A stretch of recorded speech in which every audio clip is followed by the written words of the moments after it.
the Watauga Arts Council with your host, Cherry Johnson, serving arts in Watauga County for more than 30 years. Hi, I'm Cherry Johnson. I'm with Watauga County Arts Council.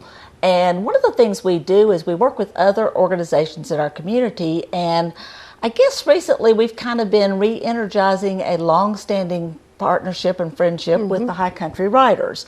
A lot of new developments in our relationship with that organization. And I have with me Judy Gary and Anita Lehman, both from the High Country Writers.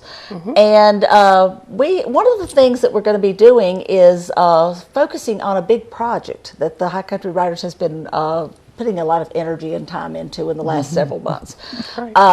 Judy, what was your role with the first version? This is this was put out about 2 years ago. It's the Headwaters, an anthology of High Country Writers. Has about 33, we counted them, different pieces in it.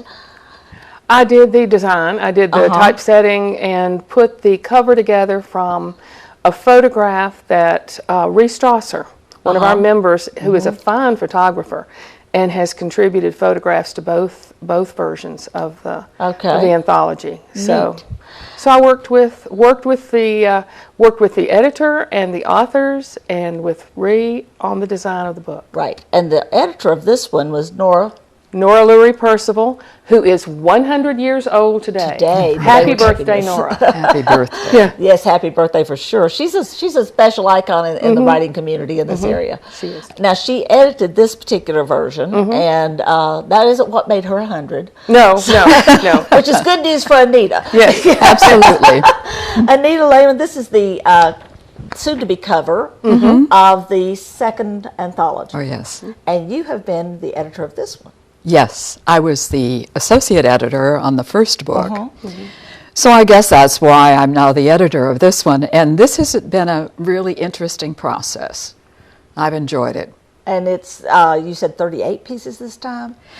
Well, there are well over 30. And probably 38 to 40. From some 20 plus authors.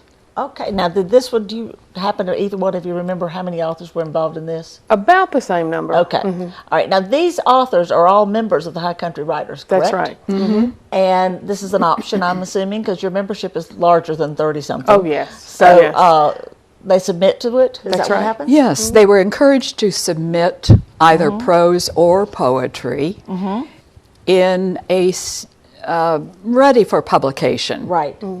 And then a committee was formed. 2 people from the committee read and edited each piece and then determined whether that would be accepted into the anthology or rejected. Now what criteria would they have used? Well, the criteria, although we hadn't written criteria, we felt that they were understood. Something that would be interesting to everyone who would be reading it. Right. Something that, was something that grabs you, something that those that in the group, those that were editing, felt that it was really worthy of putting into the anthology. And ready. As we said, publication ready. But we did not do any censorship. Okay, and that was something that we were talking about a moment ago, is this one's a different kind of an anthology from the previous one. Yes. And each of them would be different because of different composition of pieces. Right. What would you say were the differences? Well, this one, and it's because of the submissions. It's because of how our membership has grown. Right. We have more young people in the group now than perhaps we did 2 years ago. And there are pieces that are more challenging both in subject matter and perhaps language than in the first one, only because that's what was submitted. And they were well written and interesting and ready for publication.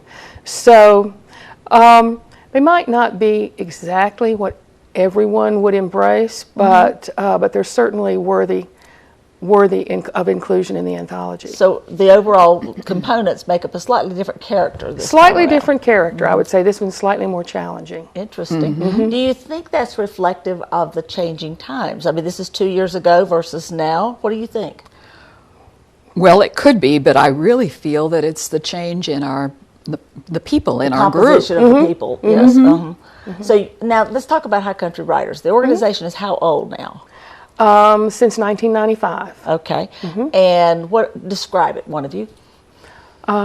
There are, the main goal is to value the process of writing. So we have authors, editors, designers, who all support writing as an art. All of us are doing some writing, but we focus on different things. And from a group of about, I think originally in 1995 it was maybe 6 people. We now have over 70 members. Wow. We have approximately 30 to 35 attending each group, each meeting, twice a month at the Watauga County Library. We have second and fourth Thursdays. Right. And at this point, we are doing also a series of workshops. Right. The first Thursday morning at the Arts Council building at the Blue Ridge Art Space. Right. And we do the Arts Council has been supportive from the very beginning of the literary arts as an art, but we do really appreciate Thank you. being able to meet there at the Arts at the Blue Ridge Art Space. Well, and that's one thing, a good point to make about the Arts Council is that I just finished recently an interview with dance. I bring in musicians, I bring in visual artists. Writing is as much an art form to us as anything else, you know. So that is something I think sometimes people don't include that in their thinking when they think about art. They don't necessarily include literature or writing, and it is most definitely an art form in our perspective. Also, storytelling. That's one we didn't mention. So there are multiple facets to the definition of the word art. Absolutely. Yes. So now, Anita, you've been working on this how long? How long is this process taking you to get this together? We began talking about it, I believe, in January. And then... That's not so bad. This is October. Well, yes. It's only 10 months. Not so bad. Right. Birthing a baby. Yeah, almost. Very Yes, much like that. Right. Well, first of all, we talked about it, got the feel for who wanted to do that, and it seemed like it was the thing to do. So we put together a committee, and it was volunteer. Some of the people who had been on the committee for the previous edition. And then we solicited manuscripts, began to receive manuscripts, did editing, returned the manuscripts, asked for a final copy. And so it just by the sheer reason that things were turning around and turning over, it took several months to get that done. Now let's talk a little bit about these definitions of these words, because I think that even for me, and I'm more closely associated to the art form than some folks would be, the word, writer, everybody kind of gets that way. They've got this mental image of someone who's usually using a computer and typing or putting in some kind of something from within them. Okay, what is an editor? Well, Judy and I both are editors. What is an editor? An editor can do several things. An editor can just look at whether you have content that is consecutive throughout the book, that stays within the storyline, doesn't deviate, doesn't go off on a tangent somewhere. Or the editor can look at, do you have the proper grammatical usage throughout? What about the use of the language? Or is it appropriate for that time period? Or for this story? Is that appropriate? Or is it consistent? Judy? Well, I see the editor's role as removing the barriers between the writer and the reader, and really helping the writer polish up the story that they believe they wrote when they did their first draft. So anything that gets in the way of the reader really understanding and internalizing the story that the writer wants them to see. Sometimes that's, well, here's a detail that the writer is taking for granted that the reader needs. Right. Sometimes it's a use of language or grammar that perhaps would detract or get in the way. Although one of the things with fiction and dialogue, and you'll see that in this book, is sometimes there's a voice that's decidedly ungrammatical, but it works. And it's supposed to be that way. It's supposed to be that way. Oh yes, it's the character. Right. So it has to. The character has to come through, as well as the as it being easy to read. Anita does more nonfiction than I do, and I do maybe a little more fiction. I was just sitting here thinking about the versatility of editors, because there's so many different writers with different styles, different all kinds of things, and you've got to be able to work with that particular one and help them convey what they're trying to get across, not necessarily what Judy wants to put across or what Anita wants to put across. You know? No, it has nothing to do with what we want. me, and it is very time consuming because it requires multiple readings, really getting immersed in both the personality of the writer and the manuscript. Do you ever get to the end of the process and just get sick of the piece? If so, you have probably taken on something that wasn't really your forte.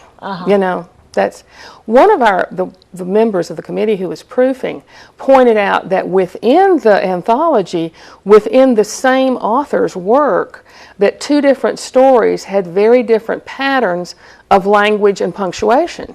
That's a versatile author. And well, it is, because he was writing in the voice of his characters. Right. And so not only do you have to be aware of the author's voice, but also the character's voice. Interesting. So now, what's a designer, Judy? You said you were a designer. well, I've been editing for Ingalls Publishing since 2001. And in that process, initially I would work with designers in the design program. Right. There's a design suite that has different programs, and you use it for creating the interior design and the cover design. I.e. computer programs. Right, computer programs. And I started out sitting beside the designer, finding out what could happen and how. And so learned to do it first by learning to make corrections in the documents that another designer had created, and then finally started doing them myself. And so the traditional process of learning by doing from someone who already knows, essentially apprenticeship. And I also am fortunate to have a son who has a concentration in digital imaging technology from Rochester Institute. When I get stuck, I can call him on his cell phone anywhere, and he can get me out. He can tell me how to. He knows it well enough to tell me how to do what I want, to create what I want to create. Now, from a novice standpoint, what I hear when I hear designer is physical arrangement. Okay. That's basically it. Okay. Because that to me is almost a visual arts term.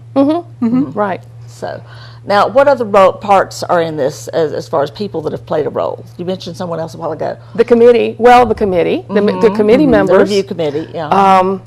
Well, and she mentioned Reese Strasser, who has provided some photographs for the cover and for other portions of the book. So there's a lot of different pieces. Keep going. Well, the committee, let's see, Jessie Cook and Wendy Dingwall, Sue Spirit, Nora Percival, Lissa Brown, Judy Geary. Well, yes, and Anita. You two were involved. Yeah, we were involved. We were on the committee, so yeah. So those, and I recognize all those names but one, and they are names that are well known in this community in the literary arts, you know, in various ways. And I think that's something very special, that you've gotten folks that obviously have experience and expertise in the field and a diversity within that group. And I think that's why they volunteered, because they had done it before. They're writers, they're interested, they're excited about this. Now, why bother to do an anthology with the High Country writers? Good point. I think the whole spirit of High Country writers is contributing to value the literary arts. So we value each other. We value what we're each doing, and therefore we're willing to throw in some work in order to make that come through, and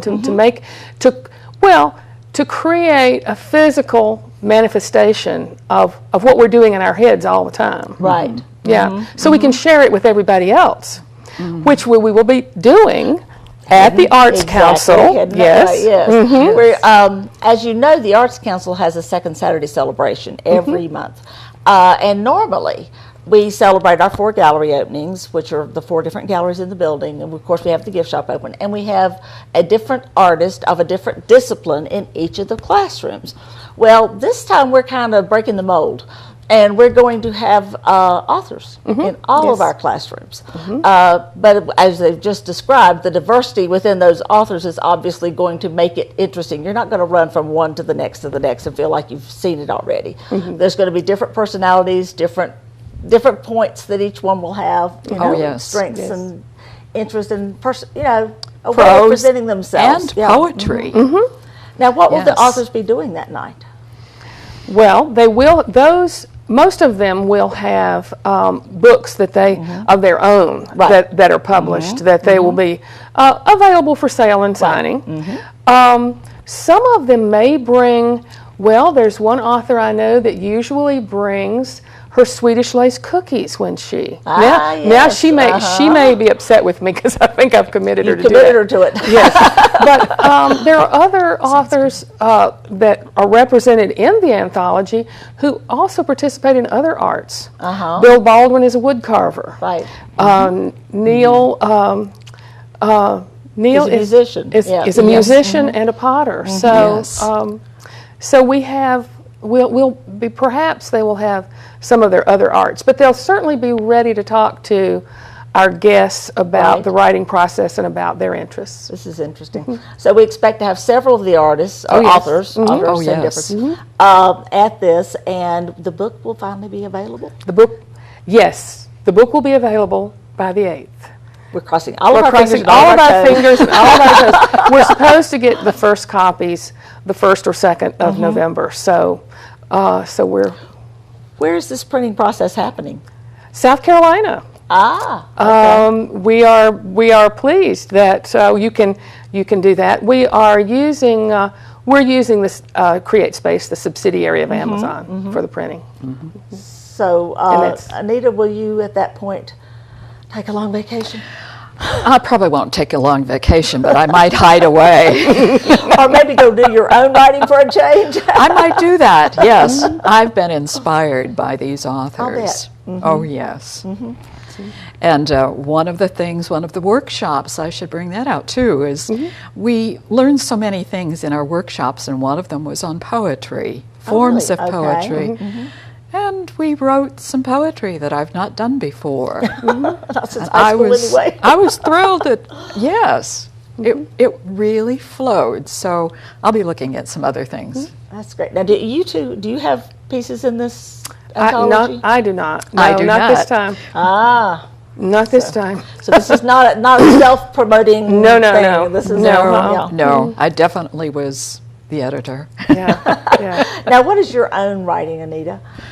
Well, mainly memoir. Okay. Yes. And as Judy said, I stick with nonfiction. And Judy sticks with fiction. I stick with fiction. You have how many books? Just two young adult novels and a curriculum.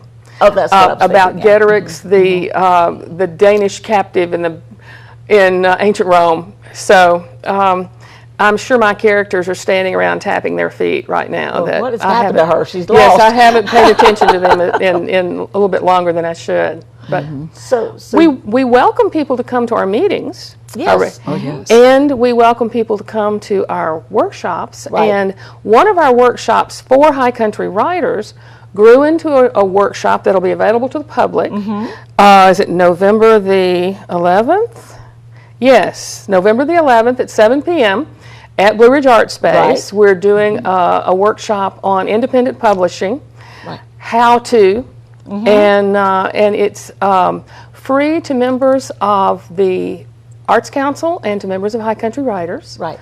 For the public, it'll be $20, and that is a benefit to the Arts Council. Right. So that's a way to, if you're wondering whether this is doable for you, this is, and you've got some, particularly if you've got something written. Right. This would be a good way to explore that. Or even if you know someone that you're encouraging to publish their work, this would be a good way to learn about that and to help them along the way. Yes. Now, what does it take to be a member of the High Country Writers? Show up. Those meetings that Judy has mentioned are the second and fourth Thursday mornings at the Watauga County Library at 10 o'clock. Now, you can come at 9:30 and have coffee and chat for a while. Might be worth and doing. Get to know a few people. And that really is good.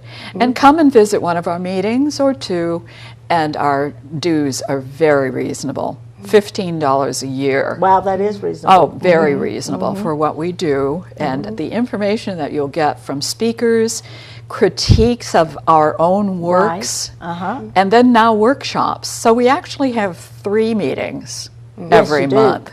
The first Thursday. 3 opportunities every month. Yes, well, that's what it is. It truly is. The first Thursday at the Arts Council, That's great. second and fourth at the library at 10 o'clock. Okay. And now the evening that you can get exposed to the anthology itself for the very first time, have it unveiled before your eyes, is coming up on November the 8th. Is that right, Judy? And it's from 5:30 to 7:30.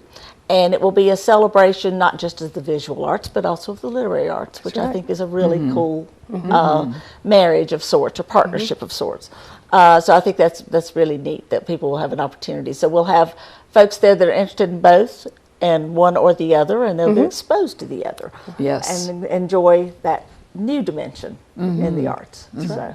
Yes.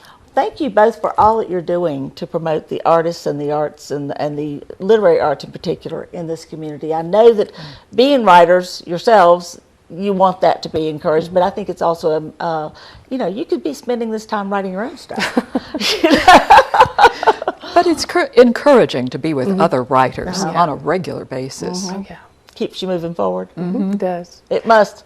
And thank you so much for including us Oh yeah. in the Arts Council program. Yes. It's a given. we just Thank you. think that you're part of the gang. Yeah. Thank you. Thank you. Yes. Now, you can be part of this group. Yeah. There's a lot of dimensions to the arts in Watauga County, or everywhere, but the Arts Council celebrates as many art forms as we can find to celebrate. And along with the literary, if that's not your cup of tea, maybe visual is, maybe music is, maybe something else is.